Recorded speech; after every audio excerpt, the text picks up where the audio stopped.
नमस्कार।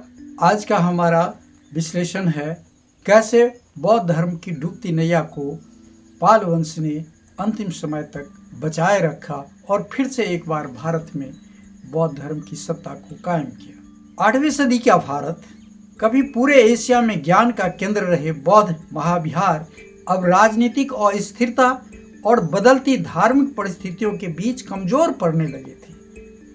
उत्तर भारत में नए राजवंश उभर रहे थे और बौद्ध संस्थानों को लगातार संरक्षण की जरूरत थी। इसी समय पूर्वी भारत, आज का बिहार और बंगाल से एक राजवंश उभरता है। इस पाल वंश की शुरुआत होती है गोपाला से। उस समय बंगाल में अराजकता फैली हुई थी। छोटे छोटे सरदार आपस में लड़ रहे थे। संस्कृत ग्रंथों में इसे मत्स्य न्याय कहा गया, यानी बड़ी मछली छोटी मछली को खा जाती है। ऐसी स्थिति में स्थानीय प्रमुखों और जनता ने गोपाल को राजा चुना। यह भारतीय इतिहास की अनोखी घटनाओं में से एक मानी जाती है, क्योंकि गोपाल केवल वंश के कारण नहीं बल्कि राजनीतिक सहमति से सत्ता में आया था। हालांकि गोपाल के समय बौद्ध धर्म को स्थिर संरक्षण मिला, लेकिन असली विस्तार उसके उत्तराधिकारियों के दौर में हुआ। गोपाल के बाद सत्ता में आए धर्मपाल। धर्मपाल को पाल साम्राज्य का सबसे महत्वपूर्ण बौद्ध संरक्षक माना जाता है। उन्होंने समझ लिया था कि किसी धर्म को केवल मंदिरों से नहीं बल्कि ज्ञान संस्थानों से जीवित रखा जाता है। इसी सोच के तहत उन्होंने स्थापित करवाया विक्रमशिला यूनिवर्सिटी। विक्रमशिला सिर्फ विश्वविद्यालय नहीं थे, बौद्ध विश्व का इंटेलेक्चुअल सेंटर था।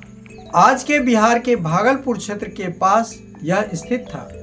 तिब्बती स्रोतों के अनुसार धर्मपाल ने इसे इसलिए बनवाया क्योंकि उन्हें लगता था कि उस समय बौद्ध शिक्षा की गुणवत्ता गिर रही थी। इस विश्वविद्यालय में दर्शन शास्त्र, तर्कशास्त्र, व्याकरण, तंत्र, चिकित्सा और अंतर्राष्ट्रीय बौद्ध अध्ययन पढ़ाए जाते थे।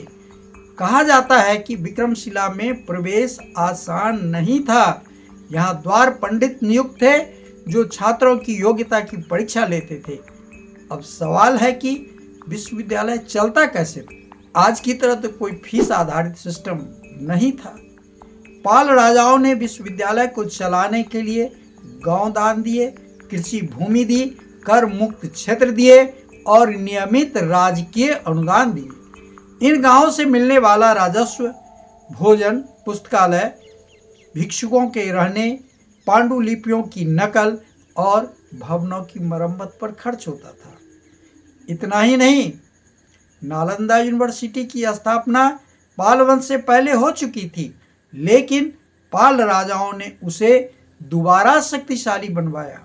विशेष रूप से देवपाल के समय नालंदा को बड़े पैमाने पर संरक्षण मिला। इतिहास में प्रसिद्ध नालंदा ताम्रपत्र से पता चलता है कि देवपाल ने 5 गांव की आय नालंदा को दान में दी थी। यह दान केवल धार्मिक कारणों से नहीं था, इसका उद्देश्य था विदेशी विद्यार्थियों का पालन, पुस्तकालयों का रखरखाव, शिक्षकों का सहयोग और अंतर्राष्ट्रीय बौद्ध नेटवर्क को मजबूत करना। यहाँ एक बेहद दिलचस्प बात सामने आती है। देवपाल के ताम्रपत्र में बालपुत्र देव नामक शासक का उल्लेख मिलता है, जो सुमात्रा यानी इंडोनेशिया के श्री विजय साम्राज्य का राजा था। उसने नालंदा में अपने देश के विद्यार्थियों के लिए विहार बनवाने का अनुरोध किया।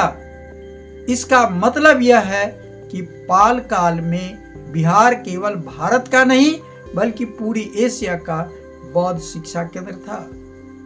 पाल काल का सबसे प्रसिद्ध बौद्ध विद्वान था अतिश दीपंकर। अतिश विक्रमशिला से जुड़े थे। 11वीं सदी में उन्हें तिब्बत बुलाया गया क्योंकि वहां बौद्ध धर्म कई स्थानीय मान्यताओं में उलझ गया था। अतिश ने तिब्बती बौद्ध को व्यवस्थित किया, नए मठीय नियम दिए और अध्ययन की नई परंपरा की शुरुआत की। आज भी तिब्बत में उनका नाम अत्यंत सम्मान से लिया जाता है। यानी पाल साम्राज्य का प्रभाव बिहार से निकलकर हिमालय पार तक पहुंच गया। बुद्ध की मूर्तियों में जीवंत सौंदर्य पाल काल में केवल शिक्षा ही नहीं, कला भी विकसित हुई। प्रसिद्ध इतिहासकार ए.एल. बॉसम ने लिखा कि पाल काल पूर्वी भारत में बौद्ध धर्म का अंतिम महान युग था। वही इतिहासकार आर.एस. शर्मा मानते थे कि पाल शासकों ने भूमिदान और महाविहार के माध्यम से एक ऐसी संस्थागत व्यवस्था बनाई जिसने बौद्ध शिक्षाओं को कई सदियों तक जीवित रखा। यानी पाल केवल धार्मिक राजा नहीं थे, वे शिक्षा और राजनीति को जोड़ने वाले शासक थे। लेकिन फिर उनका पतन कैसे हुआ? 12वीं सदी तक पाल साम्राज्य कमजोर पड़ने लगे थे। विदेशी आक्रमण का दौर शुरू हुआ। मोहम्मद बख्तियार खिलजी द्वारा बिहार के बौद्ध महाविहारों, विशेषकर नालंदा महाविहार, विक्रमशिला और उदंतपुरी पर आक्रमण हुए। सामान्यतः 1193 ईस्वी से 1200 ईस्वी के बीच यह आक्रमण माना जाता है। इस आक्रमण से बौद्ध महाविहार को भारी नुकसान हुआ। कई भिक्षु नेपाल और तिब्बत चले गए और धीरे धीरे भारत में बौद्ध धर्म का सार्वजनिक प्रभाव कम हो गया। अब हम निष्कर्ष के तौर पर कह सकते हैं, अगर पाल शासक न होते तो संभव है कि नालंदा इतनी देर तक जीवित नहीं रहती, विक्रमशिला कभी न बनता और तिब्बती बौद्ध धर्म का इतिहास बिल्कुल अलग होता। पाल साम्राज्य ने केवल बौद्ध धर्म को सपोर्ट नहीं किया, उसने शिक्षा, कला, अंतर्राष्ट्रीय संबंध और संस्थागत व्यवस्था के माध्यम से उसे नया जीवन दिया।